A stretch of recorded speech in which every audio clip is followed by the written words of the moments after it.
속보이는 우리의 태도라는 제목으로 우리 함께 말씀을 좀 나누도록 하겠습니다. 오늘 5장 말씀 히브리서를 우리가 보면서요, 히브리서는 처음에 시작하면서 뭐라고 말씀드렸었죠?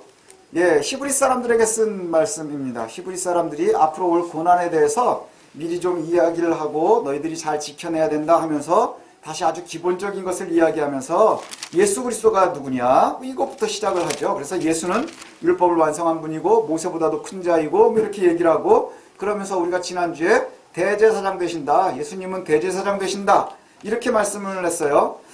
그리고 나서 이제 우리가 마무리를 했는데, 저희가 이제 예배가 끝난 후에 집에 가가지고 우리 집 예배를 이제 저희 가족들이 드리는데, 예배 이제 쭉 성경 본문을 읽고요, 함께 나누는데 뭘 나누냐면, 말씀 받은 바 은혜가 되는 말씀이 뭐였느냐, 왜 은혜가 되었느냐 라고 나누는데,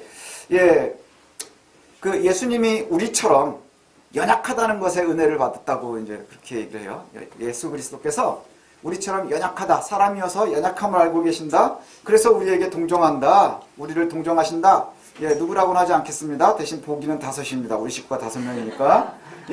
누군가 이렇게 얘기를 했어요. 그래서 이게 왜 은혜가 되는가 그랬더니, 우리는 늘 연약한 것에 대해서 스스로 알고 있어요. 우리는 늘 생각하면서요, 나는 너무 연약하구나, 믿음이 약하구나 라고 생각을 한다는 것이죠. 그런데 성경에 나오는 인물들을 보면 다 우리랑 다른 것 같아요. 하나님은 연약하지 않으시고요, 천사도 연약하지 않은 것 같고, 심지어는 실패했다고 하는 사람들도 믿음은 참 좋은 것 같고, 신앙의 선배들은 연약해 보이는 이들이 하나도 없다는 거예요. 그럼에도 우리가 가야 될 길은 쉽지 않다고 자꾸 얘기한다는 거죠. 예수님도 가야 될 길은 쉽지 않은데 너희가 버텨라, 인내해라, 그럼 갈 수 있다라고 하는데, 지금 현재 나는 아주 죽겠단 말이죠. 나는 연약한 것을 내가 잘 아는데 아닌 척하고 있어도 연약하고요, 연약하다 얘기하는 사람은 진짜 연약하거든요. 이게 되게 힘든 거예요. 그래서 예수님이 우리처럼 육신을 입으셨었고, 그리고 그것으로 연약을 직접 체험하셨기 때문에 우리가 얼마나 연약하고 힘들어하고 있는지를 알고 우리를 동정하신다 하는 게 은혜가 되었대요. 마치 안전장치 하나를 가지고 있는 안도감 같은 거를 이렇게 느끼는 것 같아요. 그래서 지난주에도 이렇게 가정예배, 이렇게 우리 집 예배 드리다 보니까 제 설교에 저 혼자만 은혜 받는 것 같은 뭐 이런 이상한 느낌을 좀 받기는 해요. 누구는 오늘 컨디션이 안 좋았어요 이렇게 얘기하기도 하고, 오후에 저기 황 목사님이 해주신 특강이 더 좋았어요 뭐 이렇게도 얘기를 하는데, 아무튼 저는 은혜가 됐습니다. 뭐가 은혜가 되었느냐? 연약하다는 거예요. 그리스도가 우리의 연약함을 아셔서 말씀해 주신다는 것이죠. 그래서 사실은 우리가 그래서 버티는 거예요. 그죠? 공로로 앞에 나갈 수 있나요? 하나님 앞에 나아갈 수 있는 자들이 없는 거예요. 실수하지 않는 이들이 없고요, 실패하지 않는 이들이 없는데, 주께서 우리와 함께 하신다, 그리고 우리의 연약함을 알고 계신다, 이것이 얼마나 큰 은혜가 되는지 몰라요. 우리를 위해서 고난을 순종으로 경험하신 그리스도께서 우리를 이해하신대요. 그리고 우리는 우리의 공로가 아니라 예수 그리스도의 희생에 의지해서 그를 믿기만 하면 우리가 하나님의 안식에 참여할 수 있다는 것이지요. 이것을 로마서도 이야기하거든요. 로마서 10장에 보면 이렇게 말씀합니다. 믿음은 들음에서 나고, 그 다음에 들음은 그리스도의 말씀으로 말미암는다. 이렇게 말씀해요. 믿음은 들음에서 나고 그 들음은 그리스도의 말씀이다, 이렇게 말씀하거든요. 믿음을 듣는다 하는 게 뭐예요? 결국엔 여러분 지금 듣고 있어요. 여기에서부터 시작되는 거예요. 하나님의 말씀을 끊임없이 우리가 귀로 듣는 거예요. 마음으로만 듣는 게 아니고 귀로 듣고 그것을 고민하는 것이죠. 우리가 하나님의 안식에 참여할 수 있기 위해서는 믿음의 대상인 그리스도와 또한 그의 말씀에서 우리가 떨어져 나갈 수 없는 거예요. 말씀과 그리스도를 떼어놓고 우리의 구원은 이야기할 수 없다는 것이죠. 그래서 계속해서 히브리서는 그리스도를 이야기하고 있어요. 예수를 이야기하고 있는데, 오늘 우리가 지난주에 마지막에 대제사장이신 예수 그리스도 이렇게 얘기를 해요. 대제사장은 어떤 인물인가요? 대제사장은 굉장히 구약적인 이미지이지요. 대제사장은 뽑히면 죽을 때까지예요. 뽑히면 죽을 때까지고요. 그리고 뭘 하는 사람인가요? 1년에 한 번 속죄제를 갖다가 집례를 해야 되는 사람이에요. 그래서 사람들 가운데 뽑히지만 하나님과 사람 사이에 서는 사람이 바로 대제사장이에요. 하나님과 사람 사이에 서는. 그래서 목숨을 걸고 나아가는 자, 그래서 1년에 한 번 지성소에까지도 들어가는 자, 그래서 자기의 옷에 방울을 달아서 혹시 죽으면 사람들이 끌어내야 될 만큼 위험한.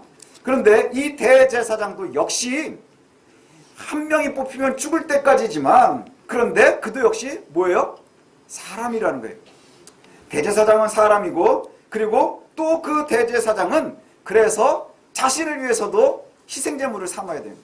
제사장이 하는 일이 뭐예요? 사람들과 사람 사이에서 희생제사를 드리는 거예요. 왜요? 죄의 용서 때문에. 근데 나도 죄인이기 때문에, 제사장도 자기가 죄인이기 때문에 뭘 해요? 나를 위한 속죄가 가장 먼저예요. 그래서 속죄제, 1년에 한 번 속죄제사를 드릴 때에는요, 제일 먼저 누구를 위해서 하느냐? 자기를 위해서요.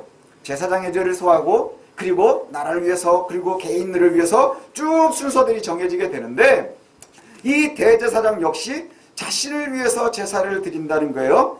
대제사장이 된다는 것은 아주 영광스러운 것이지만, 문제는 뭐냐 하면 스스로 노력해서 되는 게 아니에요.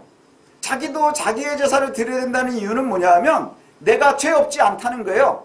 예, 대제사장으로 뽑혔지만 모든 사람들처럼 역시 연약하고, 모든 사람들처럼 역시 흔들리고, 모든 사람들처럼 같이 죄짓고, 우리가 자유롭지 못하다고 하는 것이지요.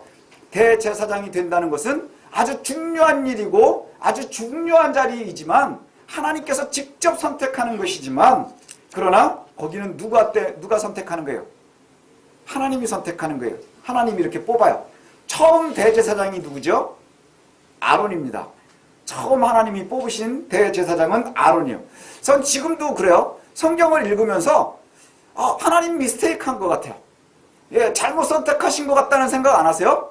아론은 우상숭배했었던 사람이고요. 모세는 그것 때문에 열받았었던 사람이에요. 예, 니네가 우상숭배해 그래 열받았던 사람이거든요. 근데 우상숭배했었던 형 아론을 선택해서 대제사장 삼으셨어요. 왜 그러셨어요? 몰라요. 하나님 마음이에요. 예, 정확해요. 몰라요. 하나님 마음이에요. 하나님이 선택하시는 거기 때문에. 우리가 이해할 수 없는 부분들이 있겠지만, 그러나 성경에 보니 그냥 아론이 첫 번째 대제사장으로 뽑혔대요. 예수께서 대제사장이 되셨어요. 이제 또 대제사장이 되셨는데, 문제는 뭐냐? 예수님도 역시 대제사장직을 스스로 선택한 게 아니라는 거예요. 하나님이 구원의 계획을 세우셨고, 그리고 선택되어졌죠. 그러면서 그 증거를 대는데 성경에 뭐라고 얘기하냐? 두 군데를 얘기를 해요. 5절하고 6절에 보면 얘기합니다. 예수 그리스도가 대제사장이 되셨는데 역시 스스로 자기가 올라간 것이 아니라 하나님께서 선택을 하셨어요. 그리고는 두 가지를 말씀을 하시거든요. 첫 번째는 뭐냐 하면 5절 중반에 보면 시편 2편 말씀을 갖다가 인용하면서 너는 내 아들이라 내가 오늘날 너를 낳았다. 예, 제가 참 좋아하는 찬송이거든요. 제가 제일 좋아하는 찬송 중에 하나가 바로 그거예요. 너는 내 아들이라 오늘날 내가 너를 낳았도다. 이 말씀이요, 얼마나 큰 은혜가 되는지 몰라요. 근데 하나님께서 친히 말씀하시기를 뭐라고 얘기하느냐? 예수 그리스도에게 너는 내 아들이라 내가 너를 낳았다 이렇게만 얘기하고요. 또 근거로 두 번째가 얘기하는 게 뭐냐면 시편 110편 말씀을 하면서 내가 영원히 멜기세덱의 반차를 따르는 제사장이다. 예, 멜기세덱의 계통을 따른다 이렇게 얘기를 해요. 멜기세덱의 계통을 이야기하면서 7, 8, 9, 10절에 뭘 얘기하냐면 예수님도 역시 육신을 가져서 우리처럼 연약했어요. 지난주에 얘기한 것처럼. 근데 이 연약한 예수 그리스도께서 십자가의 고난을 당하고 그 죽음을 감당을 하셔야 될 때 너무나 힘드셨다는 거예요. 그래서요, 가장 진실되게, 가장 힘들게, 가장 처절하게 기도하신 때가 언제인 줄 아세요? 십자가 피하게 해주세요예요. 약간은 실망을 하더라고요. 누가 이런 얘기를 하면. 예수님이 언제 기도를 가장 절실하게 하셨을까? 죽음을 앞두고예요. 십자가를 앞두고 피가 땀이 되면 안 되죠. 땀방울이 핏방울이 될 만큼 그렇게 간절히 기도하셨다 이러는데 그게 언제예요? 우리가 알고 있는 것처럼 이 잔을 좀 옮겨주십시오 이때예요. 예, 그렇게 절실했다는 거예요. 왜요? 예수님도 육신이 가운데 연약했던 거죠. 그런데 그것을 어떻게 이겼느냐? 하나님의 말씀에 순종함으로. 하나님의 말씀에 순종함으로. 예수님께서 하나님이시지만 우리처럼 인간이기 때문에 이 인간의 흔적이 있었다는 거예요. 인간의 흔적이 뭐예요? 연약하고 두렵고 떨리고 우리와 똑같은 거예요. 우리가 고난 앞에 엎드려서 너무너무 절실한 것처럼 예수님도 그와 같았다는 거예요. 가장 절실하게, 가장 힘들게, 가장 고통스럽게 기도했어요. 고통을 피하게 해달라. 죽음을 피하게 해달라. 이 쓴 자를 나에게서 넘어갈 수 있게 해달라. 그러나 가장 더 큰 은혜는 뭐냐? 그것을 어떻게 이겼다고요? 순종함으로, 순종하심으로 그가 이겼다는 거예요. 8절에 보니까 이렇게 표현을 하거든요. 그가 아들이시면서도 하나님의 친아들, 그 신성을 이야기하는 거예요. 하나님이면서도 뭐로 얘기해요? 그가 아들이시면서도 받으신 고난으로 순종함을 배웠다. 고난 가운데에서 막 화나고 불평하고 불만하는 게 아니라 순종을 배워서 온전케 되셨다. 이렇게 얘기를 해요. 어렵죠? 되게 어려워요. 아무튼 예수님께서는 그 고난을 통해서 순종하는 법을 배우셨고, 그리고 그 순종 가운데 완벽한, 완전한 대제사장이 되셨어요. 그래서 우리는 그 완벽한 대제사장에게 의지해서 하나님 앞에 나오는 거예요. 여러분이 지금 여기서 예배할 수 있는 이유도 바로 그건 거예요. 사실은 이걸 갖다가 이제 예배당을 자꾸 구약의 그 성막에다가 이렇게 딱 비유하고 싶어 하거든요. 근데 그렇지 않아요. 이제 그것은 다 찢어져서 없어져 버렸어요. 하나님 앞에 성막은 언제 없어졌어요? 그리스도가 찢어버렸어요. 십자가 위에서. 이제 여러분들이 하나님 앞에 나오는 것, 여기가 지성소가 아닌 거예요. 요 위만 지성소가 아닌 거예요. 그럼 저는 매주 죽어야 돼요. 왜냐? 저는 연약한 사람이기 때문에. 그런데 예수 그리스도의 순종함을 배워서, 그리고 예수 그리스도의 의지에서 우리가 하나님의 면전에 이제 나오는 거예요. 무시로 늘 하나님 앞에 은혜로 나오는 거예요. 제가 얼마 전에 목사님 한 분한테 인사를 이렇게 갔어요. 인사를 좀 하러 갔더니 되게 피곤해 하시더라고요. 조석기도회 중이시라고. 그래서 제가 그 목사님한테 한 말씀 드렸죠. 목사님 조석기도회 힘든데 그걸 하셔요? 기도는 무시로 하는 거예요. 그랬더니 깔보시더라고요. 쓸데없는 소리 한다고. 그렇지만 우리가 무시로 하나님 앞에 있는 거예요. 하나님 여기만 계시나요? 아니요, 집에도 계시고, 여러분 직장에도 계시고, 우리가 몰래 숨어 있을 때에도 하나님 우리와 동행하시는 거예요. 그리고 우리가 하나님 면전에서 살고 있는 거예요. 사실 따지고 보면 우리의 삶이 모두 성전이 되어야 하는 거예요. 이게 누구 때문이냐? 예수 그리스도로 말미암아서 가능해지는 것이에요. 하나님께서 예수 그리스도를 통해서 우리에게 구원을 허락해 주셨습니다. 그런데 이것이 우리에겐 참 은혜죠. 그래서 우리가 다 알고 있어요. 우리 애들도 다 알고 있어요. 우리 세훈이 어떻게 구원받을 수 있지? 거봐요, 다 알죠. 채희, 그러면은 어떻게 하면은 우리가 구원을 받는다고 생각을 해? 그렇지. 채희는 구원 받았어요, 안 받았어요? 거봐요, 다 알아요. 자, 이거 모르면 채희만 못한 거예요. 우리가 다 알고 있단 말이죠. 근데 문제는 뭐냐? 조금 더 물어보면 힘들어져요. 여기까지만 물어봐야 우리가 은혜롭게 끝날 수 있어요. 그 다음에 조금 더 깊이 들어가면 이제 기말고사 느낌이 나는 거예요. 수능 보는 느낌이 나는 거예요. 오늘도 여기서 이렇게 얘기를 합니다. 이렇게 말씀에 그렇구나. 그리스도로 말미암아 우리가 공로 없음에도 믿고 의지해서 하나님의 전에 나올 수 있구나 하는데, 여기에서만 딱 끝나면 좋은데 그 뒤가 나온단 말이죠. 11절부터 이제 책망을 해요.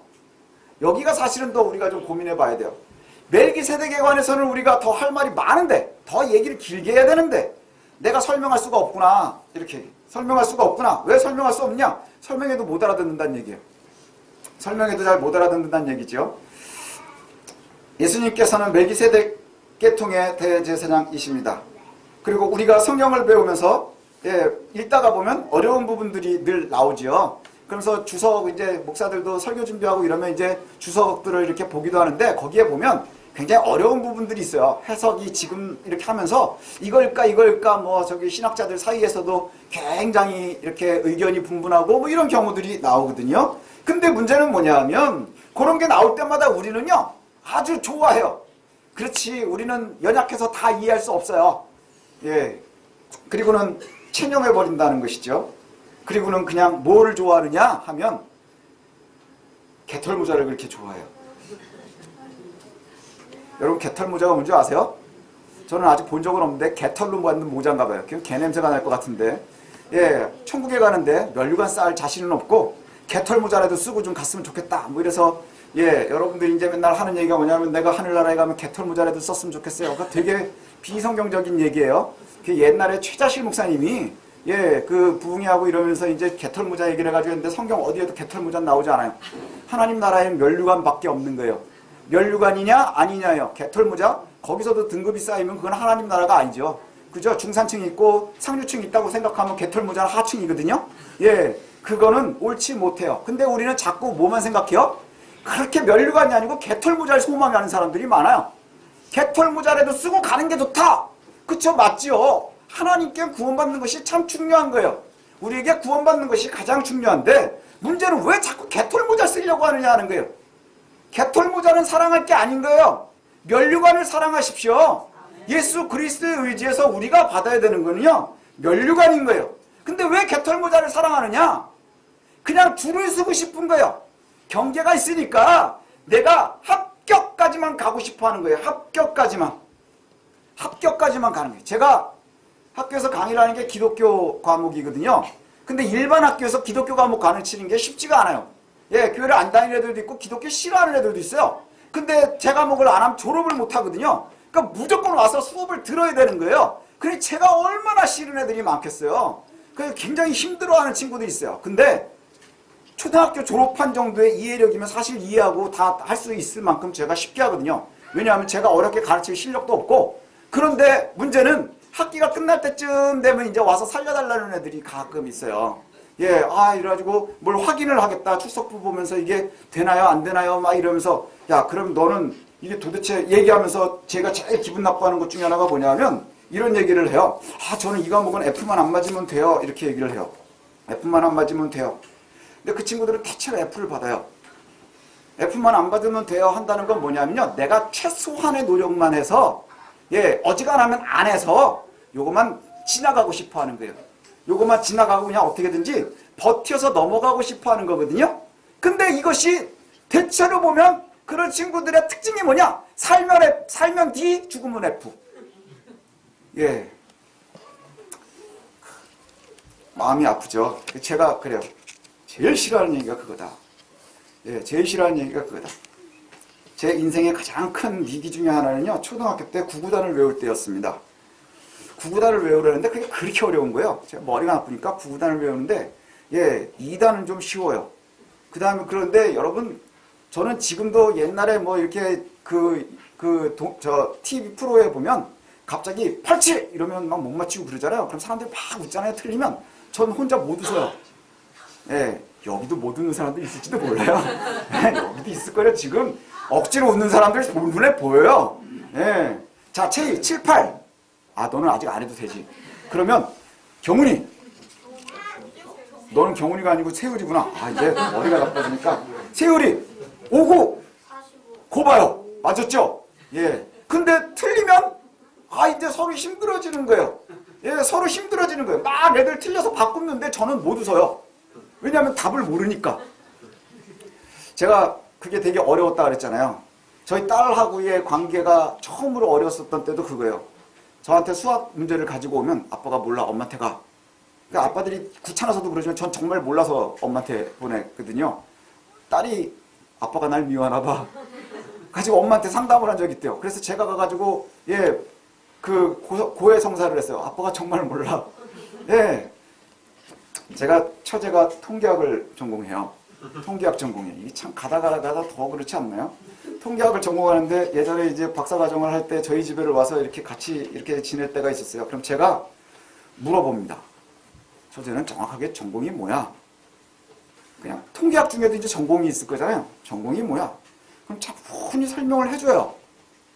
제가 한 서너 번은 물어본 것 같아요. 예, 그리고 지금 저는 그냥 더 이상 묻지 않습니다. 왜냐하면 얘기를 해줘도 잘 모르겠어요. 뭔 소린지를 잘 모르겠어요. 왜냐하면 제 인생의 첫 번째 위기는 구구단이었고, 두 번째 위기는 우리 딸이었고, 세 번째는 포기하게 한 게 우리 처제입니다. 그래서 이제 누가 물어봐요. 전공이 뭐냐 그러면 통계학이요? 무슨 통계인지는 저하고는 관심이 없는 거예요. 예, 전혀 의지가 없습니다. 그리고 저희 처제도 이제 더 이상 설명할 의지가 없어요. 예, 왜냐하면 더 이상 설명해도 이해할 수 없을 거라는 믿음이 우리 가르치는 자와 듣는 자가 동일한 은혜로 포기하고 있는 거예요. 그런데 이런 동일한 은혜의 포기가 성도들 사이에서도 있다는 거예요. 성도들 사이에도 있다는 거예요. 이게 참 어려움이지요. 예, 12절부터 14절까지는요, 우리가 책망을 듣는 거예요, 책망. 제가 한 번 더 말씀을 드리면, 저희 애가, 큰애는 이과고요. 이제 둘째는 문과예요. 그러니까 하나는 수학을 잘해야 되고, 하나는 못해야 되거든요. 예, 근데 그 이과인 애도 수학을 제일 싫어해요. 그러니까 우리 식구하고 숫자하고는 상관이 없는 집안인 거예요. 근데 이제 수능이 끝나고 나니까 아들이 딸한테 그러더라고요. 현선이가 현진이한테, 야, 넌 이제 수학 안 해도 되겠다. 그러면서 뭐라고 이제 조언을 해주냐면, 너는 이제 기본적인 숫자 계산만 할 줄 알고 돈 계산만 잘하면 돼. 그럼 사는데 아무 지장이 없어. 예, 그래서 제가 그 얘기를 이렇게 듣다가 얘네들이 기억을 할지 모르겠는데 제가 한마디를 했어요. 아빠는 그게 힘들어. 아빠는 그게 힘들어. 계산도 안 해버릇하니까요. 계산이 잘 안 돼요. 그리고 여러분 여기서 못 웃는 분들 있죠. 뭐 아주 간단한 건데도 예, 스마트폰 꺼내서 두들기셔야 되지 않나요? 예, 그게 왜 그러냐? 그냥 포기했기 때문인 거예요. 더 이상 의지가 없는 거예요. 그래서 우리 어렸을 때 성적표에 나오는 거 있었잖아요. 의지박약. 이 친구는 의지에 대해서 전혀 의지가 없습니다. 공부하고 싶어 하지 않습니다. 그리고 오늘 여기에 말씀이 그거예요. 너희들이 오랫동안 신앙생활을 했잖아. 그래서 그렇게 오랫동안 신앙생활을 했으니 너희가 이제 다른 사람에게도 복음을 알릴 수 있는 수준이 되어야 하는 거야. 근데 내가 오늘 보니까 니네는 아직도 누군가로부터 기초를 쌓아야 되겠구나. 이렇게 얘기를 하고 있는 거예요. 누군가로부터 기초를 쌓아야 되겠구나. 왜 그럴까요? 더 이상 배우고 싶어 하지 않는 거예요. 아주 단순한 거 하나만 가지고 어떻게든지 개털로 소망하고 있는 거예요. 그러나 개털이 없다는 거예요. 예, 최저 생계 수준으로만 해서 하늘나라에서도 버텨보고 싶은 거예요. 근데 거긴 그게 없거든요. 계급의 단계가 없거든요. 예, 금멸류관하고 개털모자하고 구분하지 않아요. 하나님 나라가 어떤 곳이에요? 하나님의 영광에 참여하는 거예요. 하나님의 안식에 참여하는 거예요. 우리가 그 잔치에 참여하는데 누구는 S석, 누구는 A석, 누구는 입석, 이게 아닌 거예요. 그 잔치에 함께 참여하고 함께 먹고 마시고 그것을 누리는 거예요. 근데 우리는 자꾸 뭘 생각하는 줄 아세요? 거기를 들어가야 되겠는데 진짜인지 아닌지도 잘 모르겠고 그걸 위해서 준비하려면 내가 준비를 해야 되는 게 있잖아요. 좋은 잔치를 참여하려면 의복도 갖춰야 되고, 예, 그쵸? 결혼식장 가면서 작업복 입고 가는 사람 있나요? 잠옷 입고 가는 사람 있나요? 아주 예쁜 잠옷들 요즘에 입고 뭐 장도 보러 가는데 결혼식장은 그러고 가지 않는단 말이에요. 거기엔 기본적으로 해야 되는 일이 있는 거예요. 근데 가게는 가야겠고, 근데 그런 거 하기는 싫고, 그럼 어떻게 해요? 다른 사람한테 이렇게 대신 보내기도 하고 그냥 뭐 어떻게 살짝 지나가기도 하고 인사도 제대로 못하고 그냥 살짝 끼고 싶어 하는 거예요. 하나님의 나라에 살짝 끼고 싶어 하는 이것이 얼마나 어리석음인지 모른다는 거예요. 얼마나 어리석음인지 몰라요. 너희들이 오랫동안 예수를 알고 믿었는데 이제 당연히 선생도 되어야 됐을 텐데 예수를 모르는 사람들한테 예수를 알리기보다는 아직도 너희들이 기초가 되어 있지 않구나 라고 책망하고 있는 거예요. 그래서 뭐라고 얘기하느냐? 너희들이 아직도 그렇게 연약하구나. 젖 먹는 자. 젖은 누가 먹느냐? 어린아이가 먹는 거예요. 어린아이가 먹는 것. 그래서 젖 먹는 자와 같이 연약함으로 우리를 얘기를 해요. 뭐라고 얘기하느냐? 너희가 누구에게 가르쳐야 될 처지인데 이제 단단한 음식은 하나도 먹을 줄을 모르는구나. 아직도 젖을 먹고 있구나. 이렇게 책망하고 있는 거예요. 나이 50이 넘어서 제가 지금도 젖만 먹고 있다고 생각을 해보세요. 우유로 연명을 하고 그 다음에 아주 미음 같은 죽 같은 것만 먹고 있다. 그럼 이건 비정상인 거예요. 정상이 아니죠. 비정상인 거예요. 제가 건강 때문에 시기를 하는 거 여러분 아시죠? 그래서 뭐 저염도 하고 저단백도 하고 그 다음에 음식 먹는 게 되게 힘들어서 사람 만나는 것도 좀 불편해하고 그래요. 그래도요 간을 못하고 맛있게는 못 먹어도 먹어요. 많이는 못 먹어도 먹어요. 예, 저는요 딱딱한 것도 씹어 먹고요 먹기 싫은 것도 먹고요 다 먹어야 되는 거예요. 그래서 저는 고기 못 먹지 않아요. 고기도 먹어요. 나물도 먹어요. 예, 다 먹습니다. 그런데 제가 죽만 먹고 있다 그러면 그거는 뭐 하고 있는 걸까요? 중환자실 직전에 있는 거예요.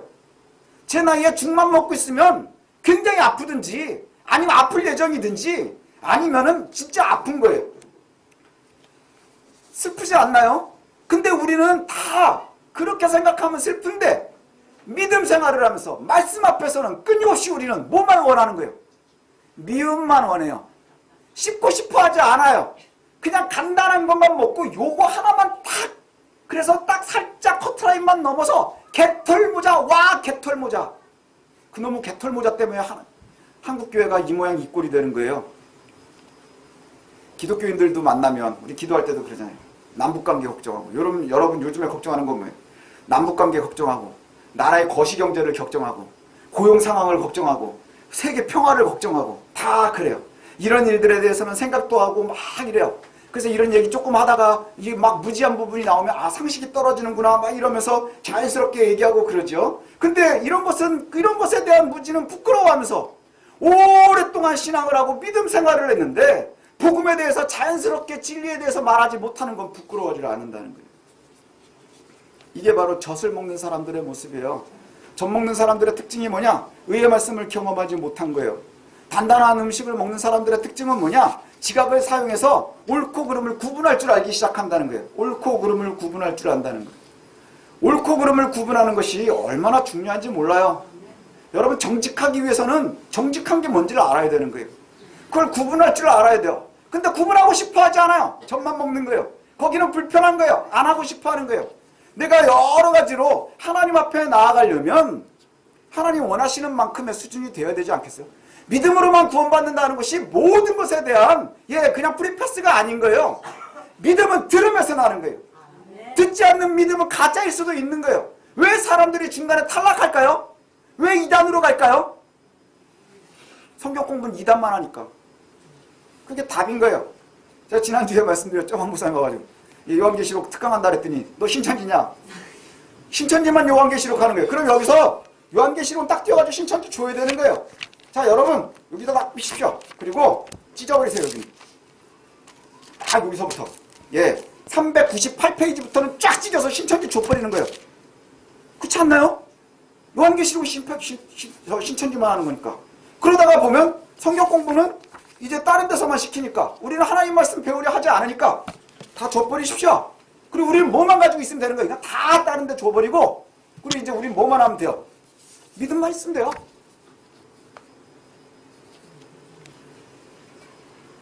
이게 우리 현실이에요.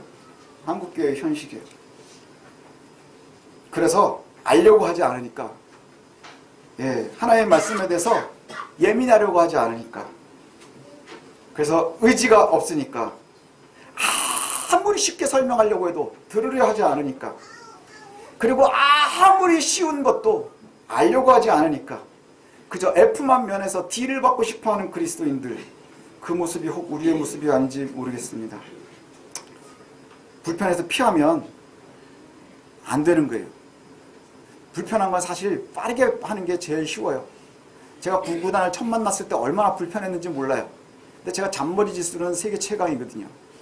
그래가지고 원리를 봤더니 7 곱하기 7은 7을 5번 더 하는 거더라고요. 그래서 저는 7 곱하기 7 나오면 7을 5번 더 했어요. 7 곱하기 5번 더 하면 7 곱하기 5죠. 이게 제 한계입니다. 저희 아내가 깜짝 놀래가지고 사색이 되거든요. 제가 미국에서 잠깐 산 적이 있어요.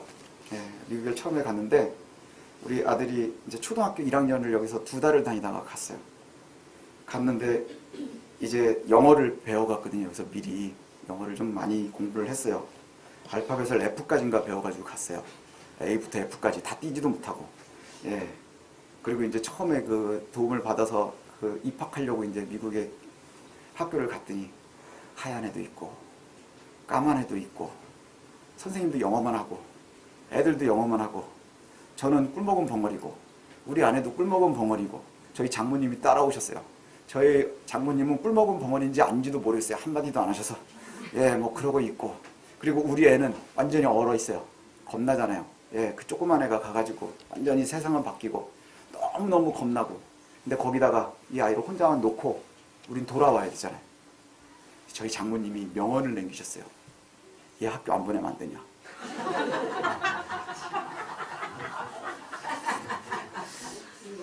근데 그냥 쉽게 얘기하시는 게 아니고 너무 진지해서 그래서 제가 이 농담이라고 생각하면 웃어넘겼을 텐데 너무 진지하셔서 제가 진지하게 대답해 드렸어요.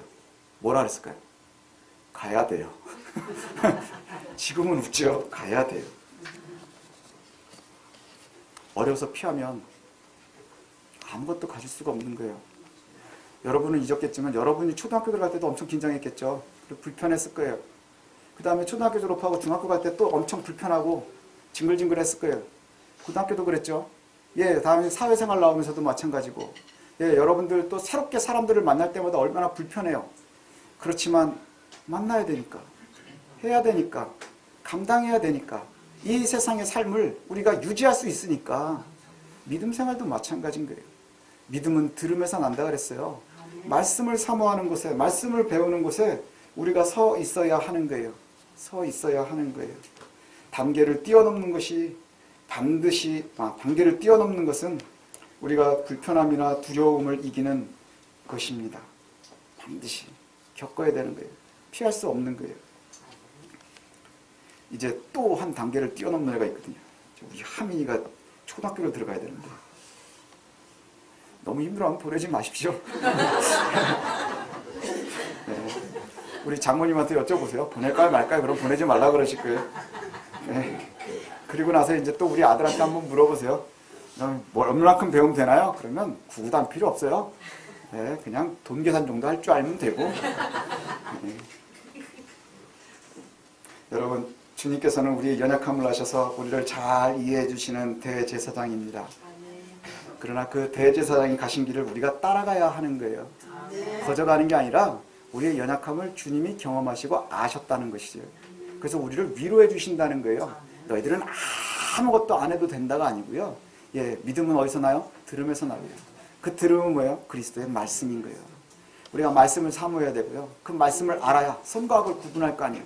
옳은 건지 틀린 건지도 모르는 사람들이 어떻게 구분하고 정직하게 살 수 있겠어요? 예, 아이들이 어렸을 때 실수를 해요. 우리 민준이가 막 뛰어다니거든요. 그걸 보면 여러분들 어떤 생각이 들어요? 번답스럽고 처음엔 막 그러지만 때로는 쟤는 설교하다가도 봐도 웃길 때가 있어요. 귀엽기도 하고요. 하지만 저희 아들이 뛰어다닌다고 생각해 보세요. 진짜 금식해야 되죠. 예, 좀 몸도 안 좋은데 정말 금식해야 되는 거예요. 예, 왜 그럴까요?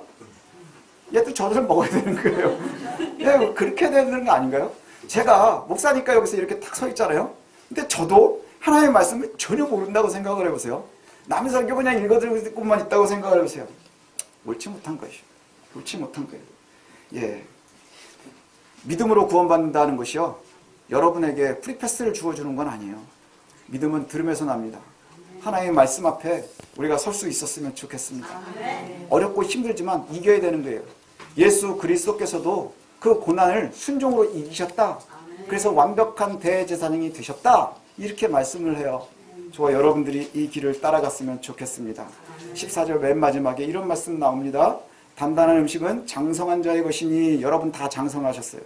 그들은 지각을 사용함으로 생각할 줄 아니까 지식을 가지고 인지로 판단해서 사용함으로 연단을 받아 어렵고 힘들고 불편하고 하지만 그것을 다 감당을 하고 그리고 나서 선악을 구분할 줄 아는 자들이다. 선악을 구분한다는 건 머리로 이건 옳은 것, 이건 틀린 것이 아니고 내가 선한 것은 시행하고 악한 것은 단절하는 거예요. 그것이 바로 하나님의 사람들이 나아가 될 길인 것이죠. 이제 우리가 속보이는 신앙생활 하지 마십시오. 믿음 앞에 정직했으면 좋겠습니다. 예, 그리고 우리가 정말로 믿음이라는 것을 자꾸 가까스로 F에서 D로 넘어가는 개털모자로 가볍게 만들지 마십시오. 믿음은 들음에서 나고 그리스도의 말씀을 사모하고 선악을 구분하는 자들의 것입니다. 그래서 그것으로 승리할 수 있는 우리들 되시길 소원합니다. 기도하겠습니다.